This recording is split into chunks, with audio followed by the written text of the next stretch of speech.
नमस्कार साथियों। दून पाठशाला में आप सभी का बहुत बहुत स्वागत है। और आज का जो पहला सवाल वो आपके सामने है। पहला सवाल कह रहा है कि उत्तराखंड राज्य के मुख्यमंत्रियों की नियुक्ति का क्रम बताना है। तो इनमें सबसे पहले जो उत्तराखंड के जो मुख्यमंत्री बने थे आपके नित्यानंद स्वामी बने थे। दूसरे नंबर के जो मुख्यमंत्री बने थे आपके भगत सिंह कोश्यारी बने थे। और तीसरे नंबर के जो मुख्यमंत्री बने थे आपके नारायण दत्त तिवारी जी बने थे। और चौथे नंबर के जो मुख्यमंत्री बने थे आपके भुवन चंद्र खंडूरी जी बने थे। तो इस तरह से आप इनको मिलाने की कोशिश करोगे तो जो सी ऑप्शन होगा ये आपका सही आंसर होगा। और जो भगत सिंह और नित्यानंद स्वामी जो थे ये आपके अंतरिम सरकार में मुख्यमंत्री बने थे।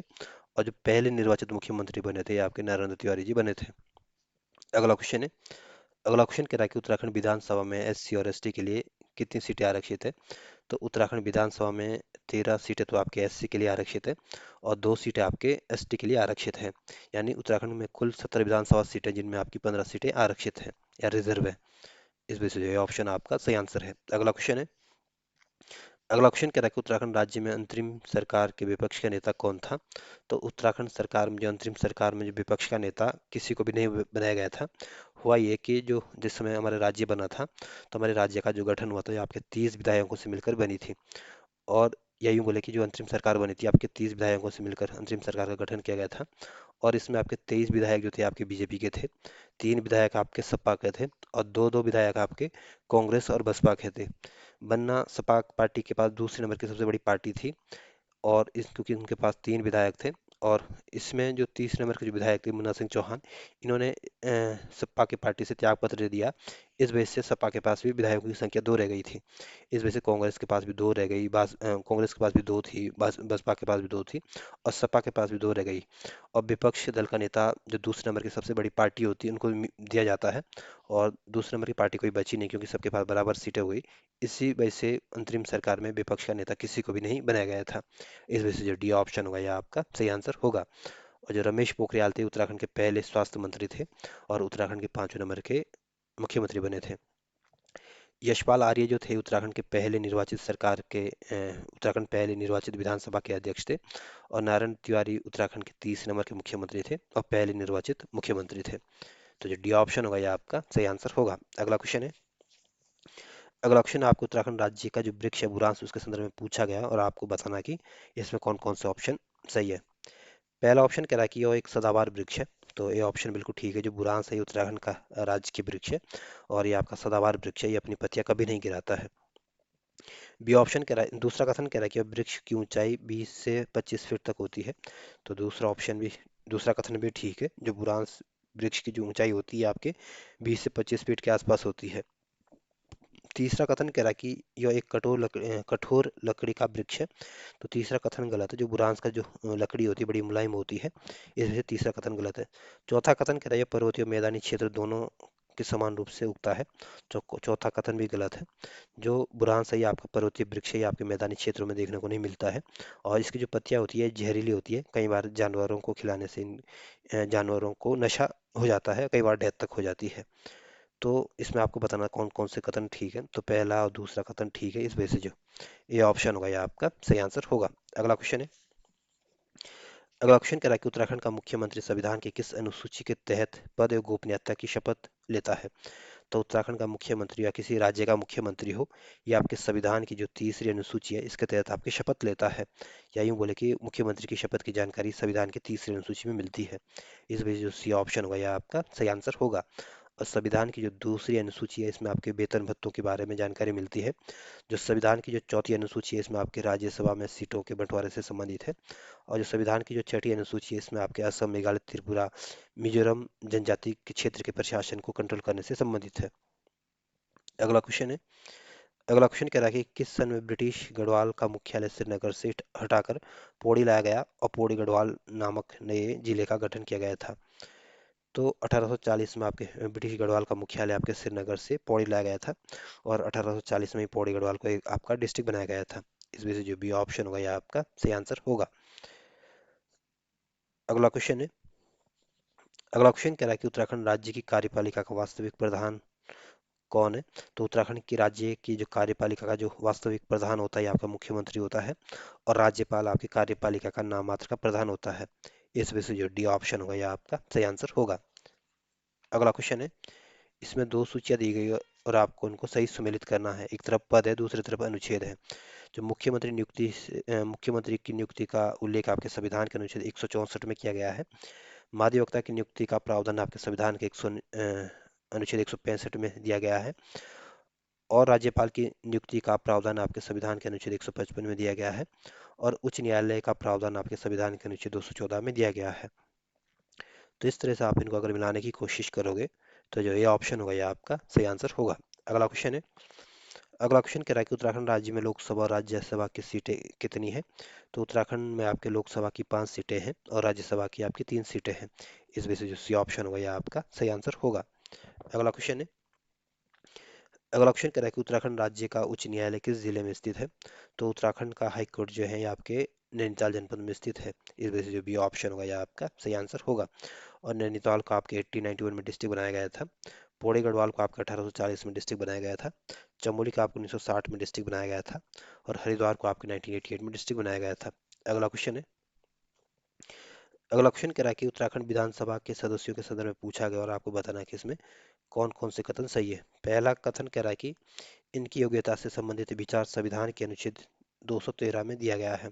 तो पहला कथन बिल्कुल गलत है। जो उत्तराखंड की विधानसभा हो या किसी राज्य की विधानसभा के सदस्य हो, इनके योग्यता से संबंधित जो संविधान, भारतीय संविधान का जो अनुच्छेद अनुच्छेद 173 से संबंधित है, ना कि अनुच्छेद 213 में।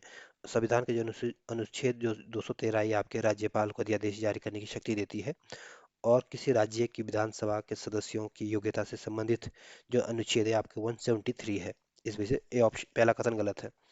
दूसरा कथन कह रहा है कि विधानसभा की सदस्यता के लिए योग्यता वही होनी चाहिए जो लोकसभा की सदस्यता के लिए निर्धारित है। तो दूसरा कथन बिल्कुल ठीक है। जो योग्यता आपके लोकसभा के सदस्य के लिए होती है वही योग्यता आपके विधानसभा सदस्य बनने के लिए भी होती है। तीसरा कथन कह रहा है कि जन्म से भारत का नागरिक होना चाहिए। तो तीसरा कथन गलत है। कोई सदस्य विधानसभा का सदस्य जरूरी नहीं कि वो जन्म से भारत का नागरिक हो। अगर जन्म के बाद भी कोई भारतीय नागरिक बना हो तो भी आपका विधानसभा का सदस्य बन सकता है। जन्म से भारत का नागरिक होने की जरूरत नहीं है। इस वजह से तीसरा कथन गलत है। चौथा कथन कह रहा है कि वो 25 वर्ष की आयु पूरी कर चुका हो और लाभ के पद धारण न करता हो। तो चौथा कथन भी ठीक है। अगर आपकी एज 25 साल से अधिक है तो आप विधानसभा के सदस्य का चुनाव लड़ सकते हैं।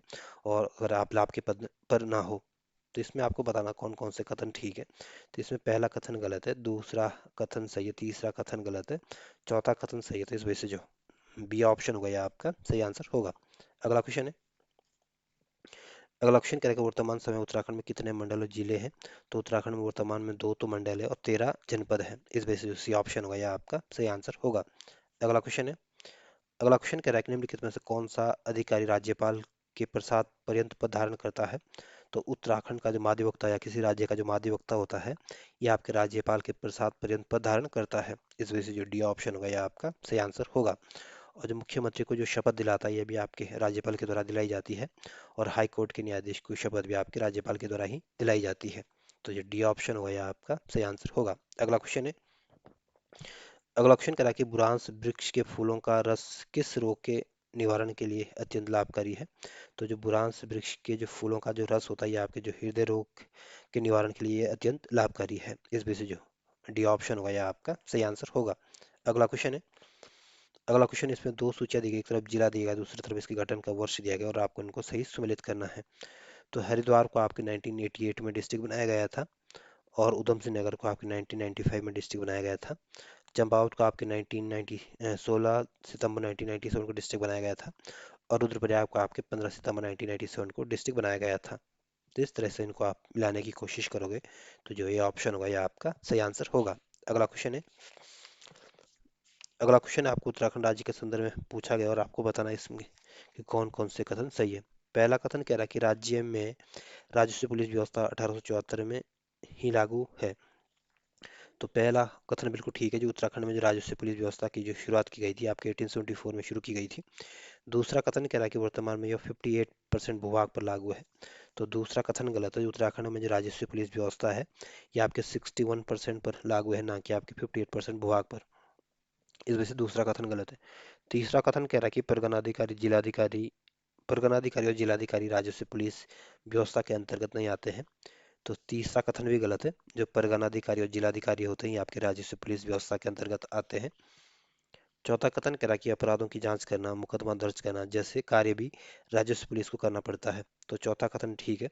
जो अपराधों की जांच करना हो, मुकदमा दर्ज करना हो, तो ये भी आपके पटवारी क्षेत्र के अंतर्गत आता है, या यूं बोले कि राज्य से पुलिस के को करना पड़ता है, या राज्य से पुलिस के अंतर्गत ही काम आते हैं। तो इसमें आपको बताना कौन कौन से कथन सही है। तो पहला कथन ठीक था, दूसरा तीसरा कथन गलत था, चौथा कथन सही है। तो इस वजह से जो सी ऑप्शन होगा यह आपका सही आंसर होगा। अगला क्वेश्चन है। अगला क्वेश्चन कह रहा है कि उत्तराखंड राज्य के दो मंडलों के नाम पहचानते हुए नाम बताइए। तो उत्तराखंड के जो दो मंडल है आपके, एक गढ़वाल मंडल है, दूसरा आपका कुमाऊं मंडल है। जो गढ़वाल मंडल है इसकी स्थापना आपके 1969 में की गई थी और इसका मुख्यालय आपके पौड़ी में है। कुमाऊं मंडल का गठन आपके 1854 में किया गया था और इसका मुख्यालय आपके नैनीताल में है। इस वजह से जो डी ऑप्शन होगा यह आपका सही आंसर होगा। अगला क्वेश्चन है।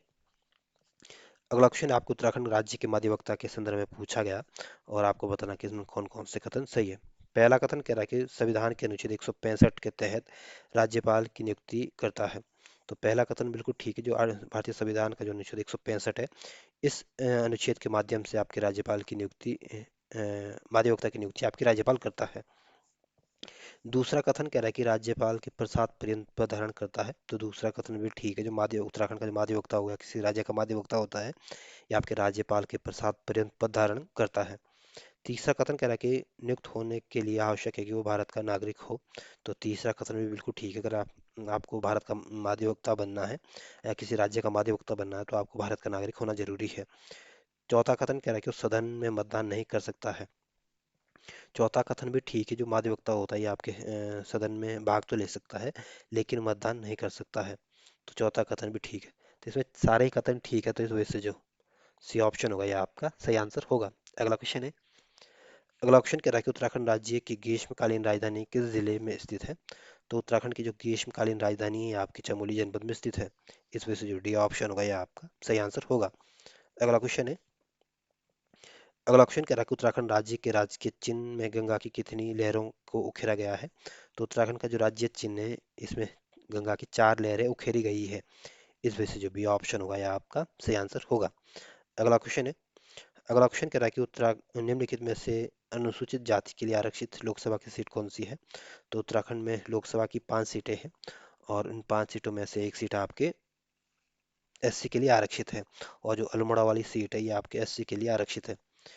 ये इस पे से जो ये ऑप्शन होगा ये आपका सही आंसर होगा। अगला क्वेश्चन है। अगला क्वेश्चन ये आपको उत्तराखंड राज्य के संदर्भ में पूछा गया और आपको बताना कि कौन कौन से कथन सही है। पहला कथन कह रहा है कि अनुसूचित जनजाति के लिए विधानसभा की 2 सीटें आरक्षित है। तो पहला कथन बिल्कुल ठीक है। उत्तराखंड विधानसभा में आपके 70 सीटें हैं जिनमें से 2 सीटें आपके एसटी के लिए आरक्षित है, एक चक्राता वाली, दूसरी आपकी ननंगमता वाली। इस वजह से पहला ऑप्शन कथन तो ठीक है। दूसरा कथन कह रहा है कि विधानसभा की सर्वाधिक सीटें हरिद्वार जिले में है। तो दूसरा कथन भी बिल्कुल ठीक है। उत्तराखंड विधानसभा में सबसे ज्यादा जो विधानसभा की सीटें आपके हरिद्वार जनपद में है और हरिद्वार जनपद में आपकी 11 सीटें हैं। और सर्वाधिक जो रिजर्व सीटें भी आपके हरिद्वार जनपद में ही हैं और हरिद्वार में आपकी 3 सीटें आरक्षित है या रिजर्व है।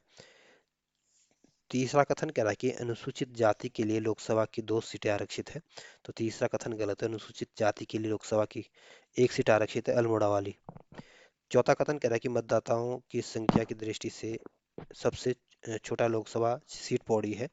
तो चौथा कथन बिल्कुल ठीक है। मतदाता की दृष्टि से देखें तो सबसे छोटी जो लोकसभा की जो सीट है ये आपकी पौड़ी वाली सीट है। तो चौथा कथन ठीक है। तो इसमें आपको बताना कौन कौन से कथन गलत है। तो इसमें पहला दूसरा कथन तो ठीक था, तीसरा कथन गलत था, चौथा कथन सही है। तो इस वजह से जो ये ऑप्शन होगा या आपका सही आंसर होगा। अगला क्वेश्चन है।